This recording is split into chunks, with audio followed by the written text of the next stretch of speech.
Now let's focus on the installation of Red Hat Enterprise Linux with logical volume management. LVM provides a way to create volume sets that can spread across multiple physical disks or be constrained to one physical disk, although not recommended. It provides a way to resize either up or down, larger or smaller, volumes on the fly while the operating system is up and running. It also provides a way to aggregate storage across disparate technologies such as IDE, ATAPI, SCSI, SATA, so on and so forth. We'll let us boot up and start with Linux ask method.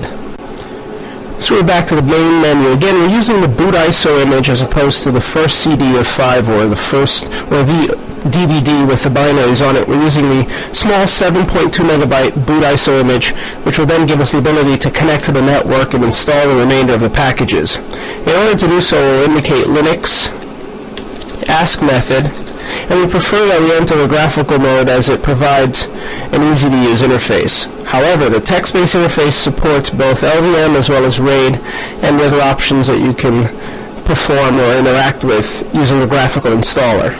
So Linux ask method will begin the process.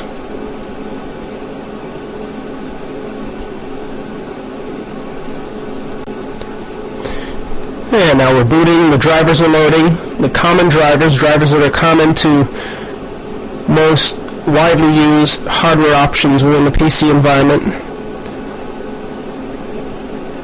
And we'll select our language options as normal. The source is HTTP. IPv4 and 6 support is auto turned on. If you want to disable either or, simply deselect the asterisk next to the option. You can install, by the way, using IPv6. You're not restricted to version 4. However, there is a restriction when using NFS that you use IPv4. Otherwise, when using HTTP, FTP, and other methodologies, you can use IPv6. Let's insert the IP address of the distribution server, the source installation server, and its relative directory is /RH5 relative to the web root, that is, I386. Again, you don't have to lay out your directory structure this way. You can lay it out any way you see fit, so long as you reference the path to the top level directory, equivalent to the top level directory of the DVD, accordingly. In this case, RH5 /I386 takes us to the top level of where we copied or where we mounted the ISO image, that is, equivalent to copying the contents of the DVD to the web root.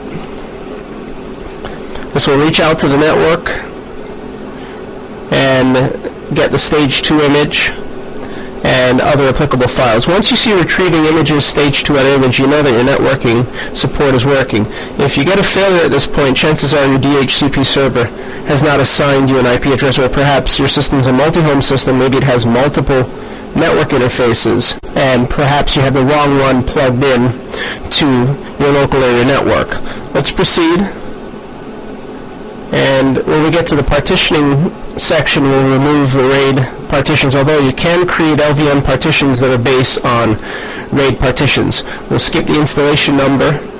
Only apply the installation number for your true production servers, or servers that are using your production setting. If you're simply testing, then you don't need the updates.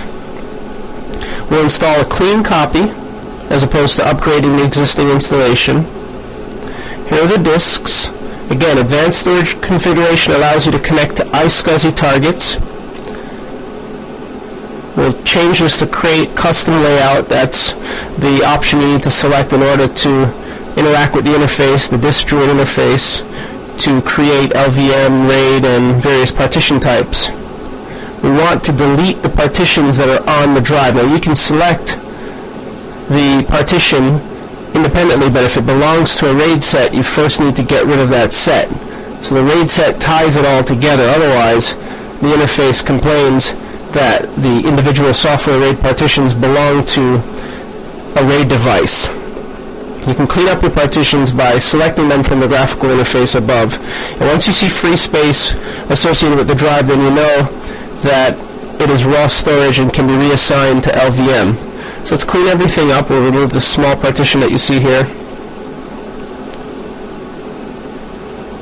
And we'll get rid of this as well.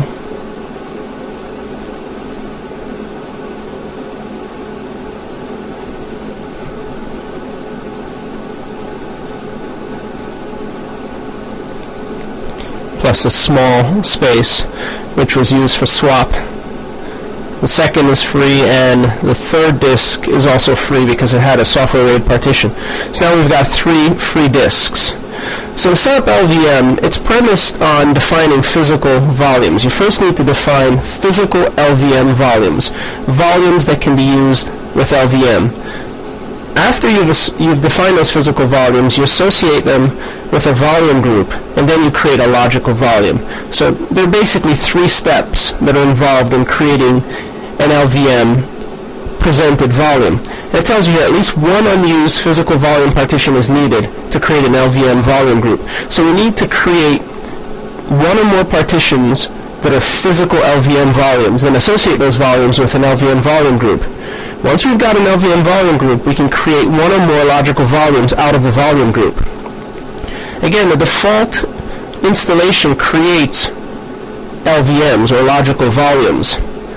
That is, if you select no partition types and just go with the default layout, it auto-creates for us logical volumes.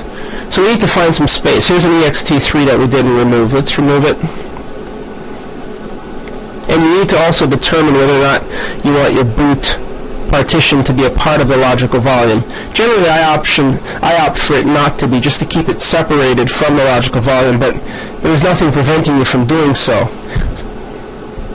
Let's go ahead and create a new partition. The mount point will be for boot. It'll belong to the first disk, so we'll deselect the superfluous disks, and it'll be 100 megabytes. That'll take care of the boot partition, and if you want it to be a primary partition, go ahead and force it below. And now we've got a boot partition. Now we can use the remaining space, or the bulk of the remaining space, to create LVM physical volumes. So we need to determine of the free space what would be ideal. So we've got roughly 36 gigabytes free per disk. So we'll go ahead and use 20 gigs like we did earlier. But the main difference that you'll see with LVM is that no space is wasted, or we don't forfeit any space for parity information. So in the free space, you want to create a new type of partition.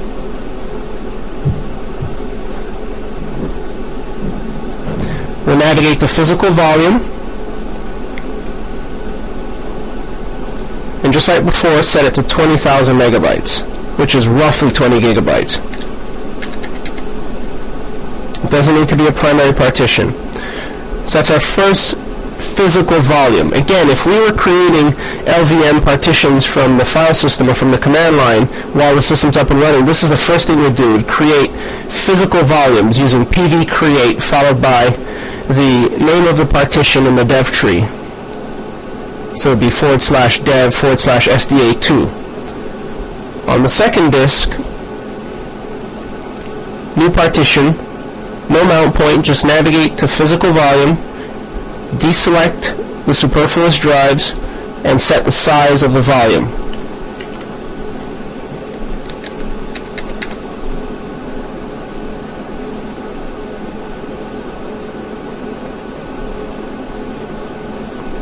Ditto for the third disk.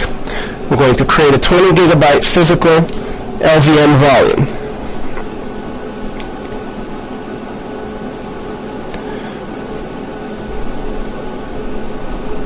We'll deselect SDA, SDB, and change 100 megabytes to 20,000 megabytes.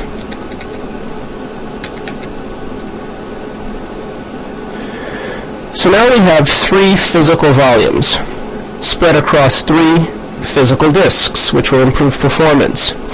The information that we write will be written sequentially, meaning the data will consume, unlike with RAID 5 or with mirroring, the data will consume, or even with RAID 0, where the stripes are written across all 3 disks, or all 2 disks, or whatever number of disks are in the volume set, the data will consume the first disk, then the second, then the third, so it's written in a sequential fashion. So we have 3 physical volumes, 20 gigabytes each. Now we can create a volume group based on those physical volumes. So again, if the system were up and running and we had to assign or allocate the storage to LVM, we'd first issue the pv-create command against the local partitions.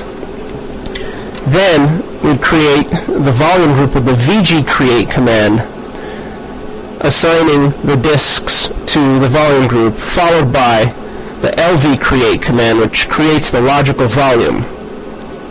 And again, with a volume group, you can create one or more logical volumes for various usage, such as for var, opt, / itself for root, so on and so forth. Let's navigate to LVM. So now we're going to end up with 60 gigabytes of storage in the volume group. The default name is volgroup00, but you can call it anything you want. The physical extent size that will be written, 32 megabytes, but you can switch this from as small as 1 to 128. 32 is a good size for writing chunks across the board. And here are the disks that will be associated with this volume group, totaling 60,000 megabytes, or about 60 gigabytes.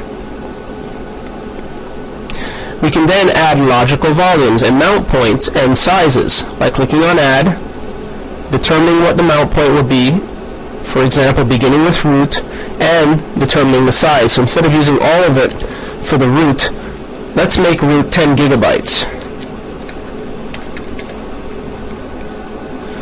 A file system of type ext3 will be associated with it. You need to overlay a file system, that's important.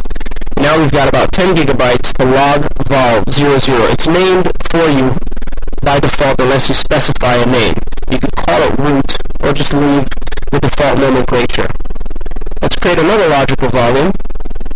This will be for a different mount point for home, and it'll be logical volume 01.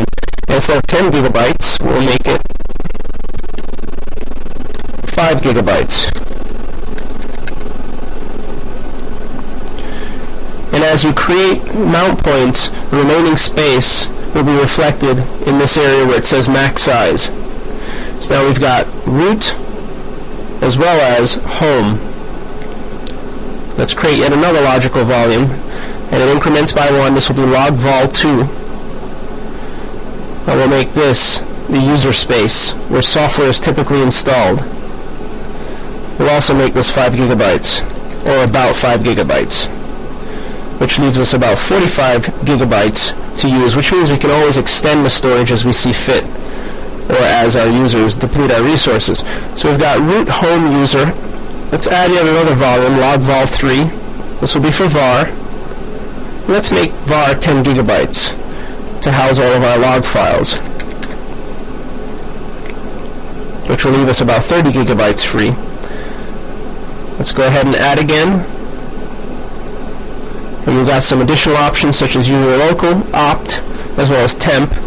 We'll create one for temp, temporary storage, and we'll make it 5 gigabytes. And it's log vol 04, which leaves us about 25 gigabytes free.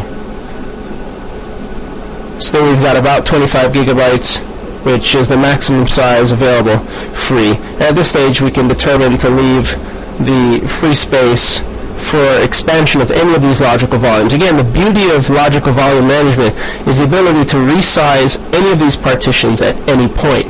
So if root contains the full or occupies the full 10 gigabytes very quickly, we can make a few changes, perhaps reboot the system, and then all of a sudden root will be expanded to, let's say, 15 gigabytes, 20 gigabytes. So it's very easy to resize file systems when using logical volume management. Also, it's very easy to spread your storage across multiple disks, which improves performance.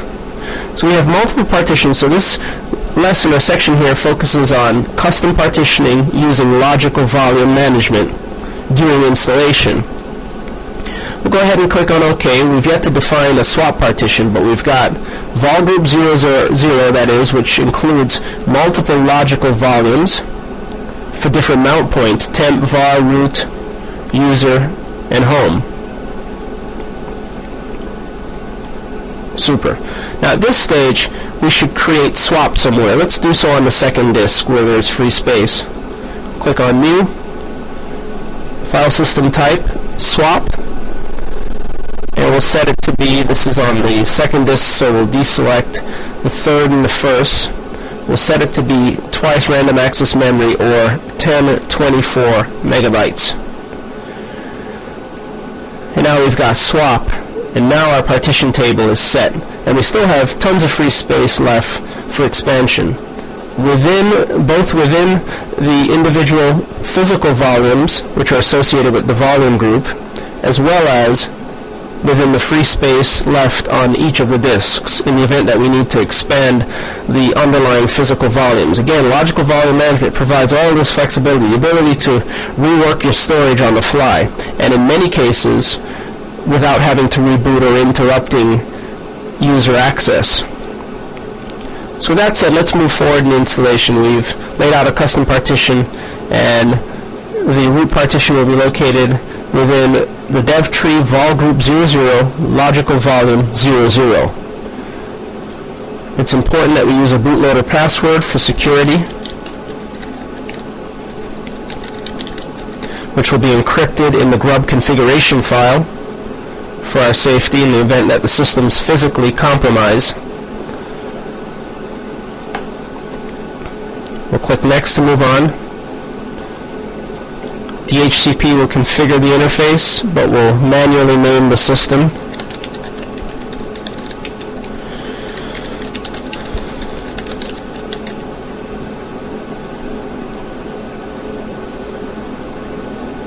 And then we'll move forward. The time zone set, system clock currently does not use UTC. And we'll have to assign a root password. As you can see, regardless of the way we lay out the disks, the installation is pretty consistent. The forms that are presented are relatively consistent.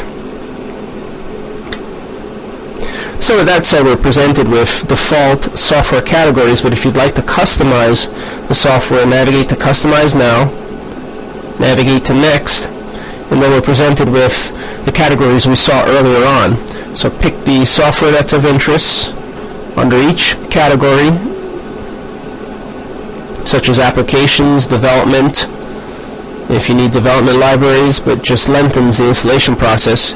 Various network servers, DNS, that's bind, FTP, legacy network server, RSH, Telnet, so on and so forth. So you can select what you need up front, or once the system's up and running, use the add remove programs program, and you'll be able to set it up pretty transparently. There are various administration tools that are available. If you navigate in, you'll see them. System config based tools. The loan package that's not installed is system config kickstart. We'll select it because we'd like to look at the kickstart package as one of our installation options. So that's installed. If you need any languages, additional languages for other users using your system, then go ahead and select it. But these are the basic categories. We'll keep it slim, but again, the one thing that we did turn on beneath base system administrative tools is the system-config-kickstart utility. That utility will allow us to graphically interact with the anaconda-ks.cfg file, or allow us to create a new kickstart configuration file that we can then use in a hands-free installation setting. So let's go ahead and click on Next to move forward in the installation. The dependencies will be resolved. Again, one of the objectives of examination or certification is that you're able to perform a Kickstart-based installation as per the Red Hat information on their website. So with that said, you do need to know how to use Kickstart to lay out a setup, or at least know how to use Kickstart to reset up your system or set up a new system based on a previously installed system.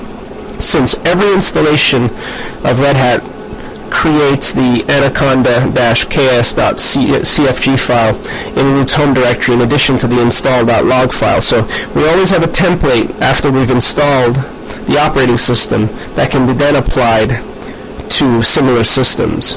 And by similar we mean systems that have similar disk layouts in the event of LVM, for example. So it wouldn't help if you were to take the anaconda-ks.cfg generated by this installation and applied it to a system that doesn't have 3 physical disks that could be used to lay out LVM partitions. However, If you do have multiple identical systems, Anaconda ks.cfg can be renamed and used. So for example, let's say you're setting up 10 or 20 or 50 or 100 identical servers, physically identical.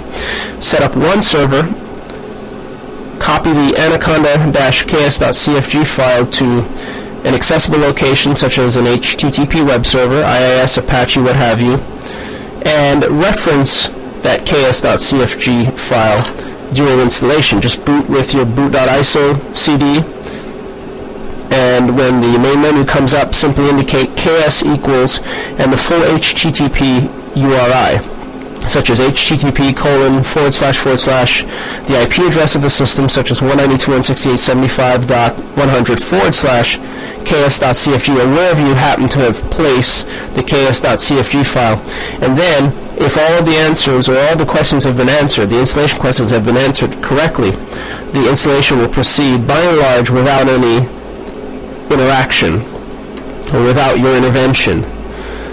The file systems are currently being formatted, and as you've grown accustomed to, we're now stepping through the standard installation forms and processes, which includes file system formatting and the copying of the different RPM packages. Now, this version of Linux, Red Hat, represents its packages or stores its applications in a format known as RPM, Red Hat Package Manager format. So you'll find that on the installation DVD or CD, that in the platform directory beneath either server or client, that you find a list of RPM files. Those RPM files house the programs that you use within the environment.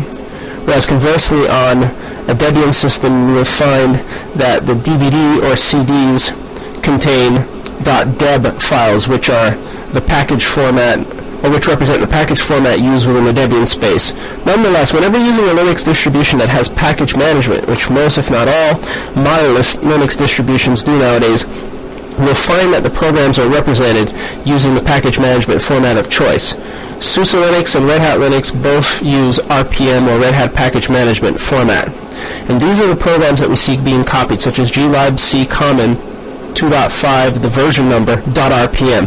The architecture is always included. So if you look at any of these packages that are flying by on the screen, they include a name, a major or main version, a minor version, patched information version from the distributor, in this case Red Hat, followed by the architecture. Let's wait for a big package here.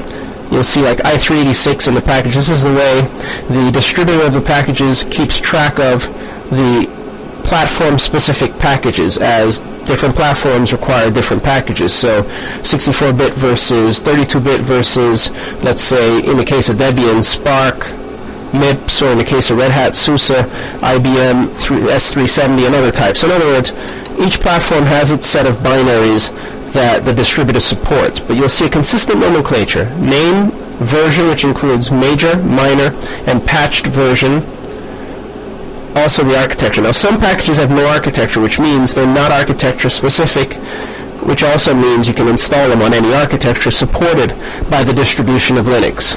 In addition, you'll see the size in between parentheses for each of the packages being installed, a brief description, link to release notes, which you should read while the installation proceeds to see if there is anything that's specific to your environment.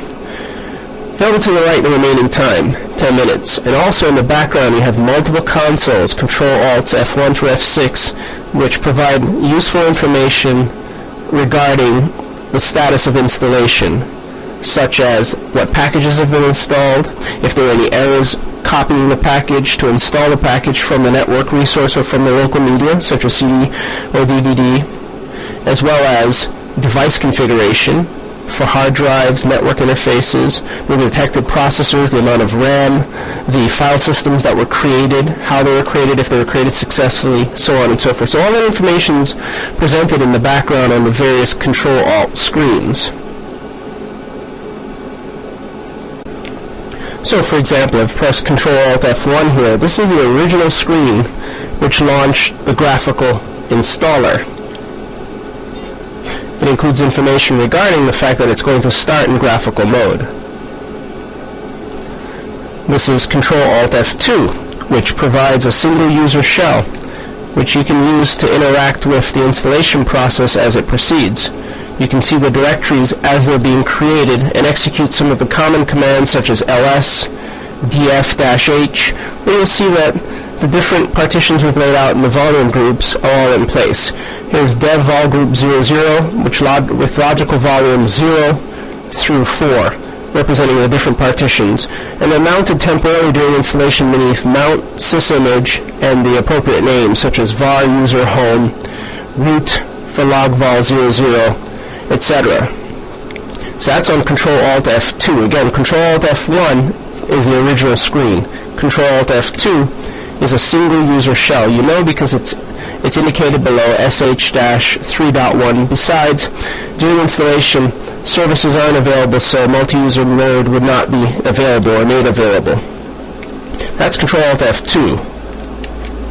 Control-Alt-F3 contains information regarding installation. This is typical logging information, which includes categorical information like info, warning, syslog related information, what's transpired during the installation with respect to the disks, for example. That's on Control-Alt-F3, a running log. Control-Alt-F4 has more disk information, as well as SE Linux information, and if there are any I/O errors and any other trouble during the process. Control-Alt-F5 contains grub-related information. This is where grub goes to work, as well as the allocation of file systems. So anything to do with your file system and grub, the bootloader, takes place on Control-Alt-F5. Now we'll return to the main screen, Control-Alt-F6, the graphical screen, that is. And at this point, the installation's over, so we need to move forward with rebooting. And here we are, back to the boot menu. It happens very quickly. Initialization, we'll eject the CD to be sure that it doesn't boot to the installation program. And we'll have the main menu after the hard drives have been detected momentarily. And then we'll boot up, again in single user mode, just to skip or to bypass the form, the installation form, which prompts us for information regarding time zone, network time protocol, product registration, so on and so forth. And we'll use DF to take a look at the partitions.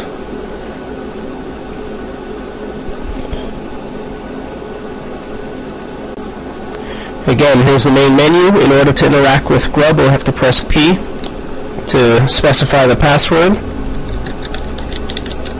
And if it's correct, it'll accept it. Then E to edit. We'll modify the kernel line, not the root line. The root line references the hard drive that's to be used to boot the system. Grub allows you to boot from a different hard drive, so if you've connected another drive such as HD1, then by all means modify the root line in the grub configuration file. Otherwise, leave it the way it is because it references the first hard drive. Your init-RD should also not be touched because it's required to load drivers necessary to access the storage subsystem on this particular system and on most PCs.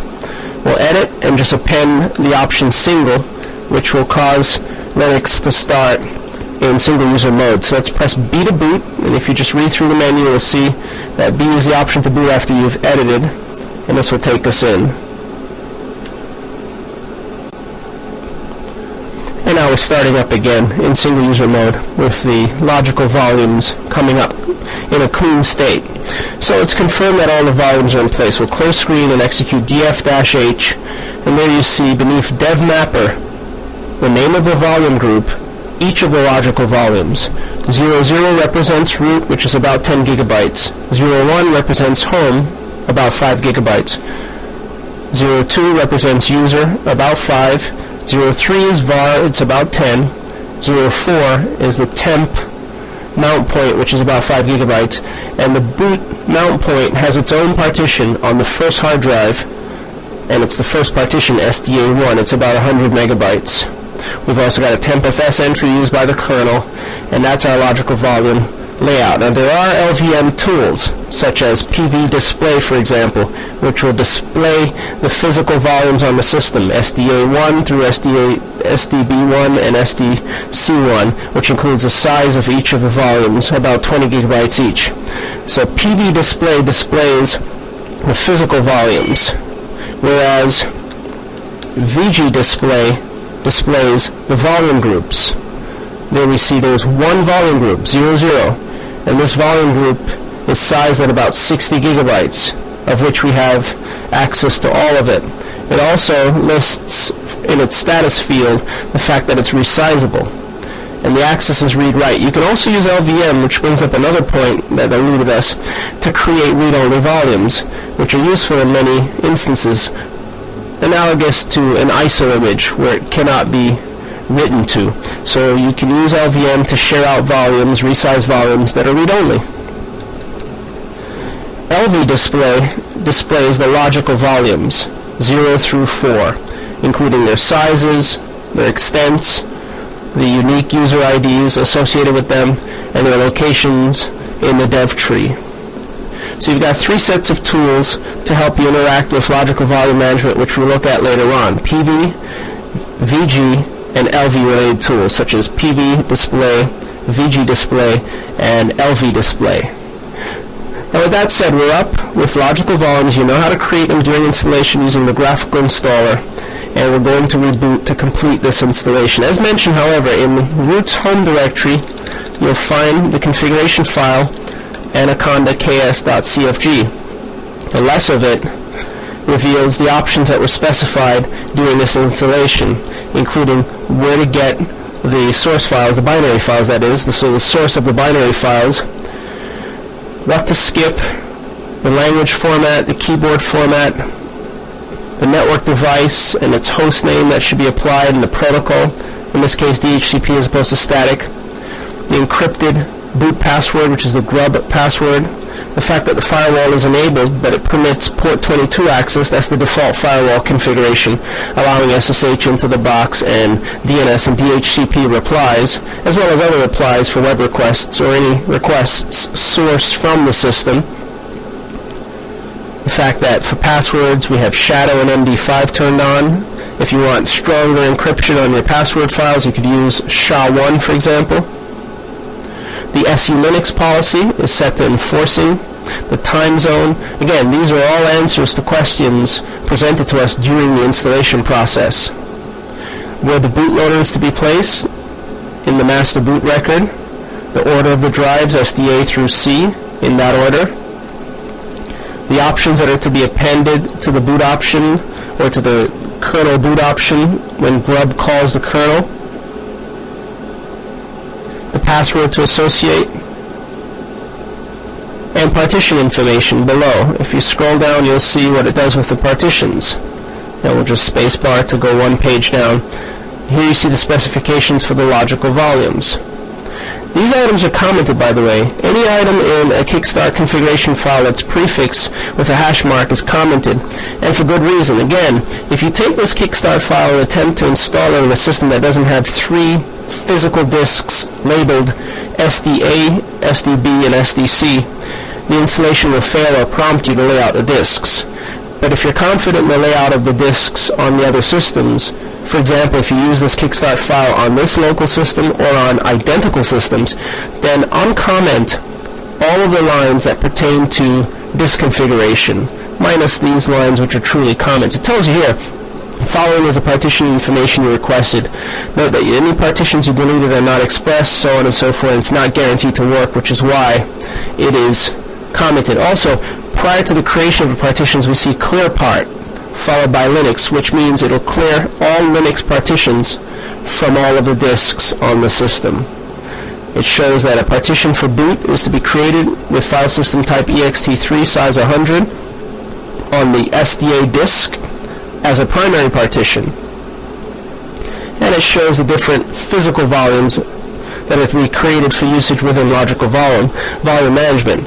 So we see 20 gigabytes on SDC, 20 gigabytes on SDB, and 20 gigabytes on SDA, each with unique identification values, 14, 13, and 12 respectively. We see that a swap partition is to be created of size 1024 on SDB.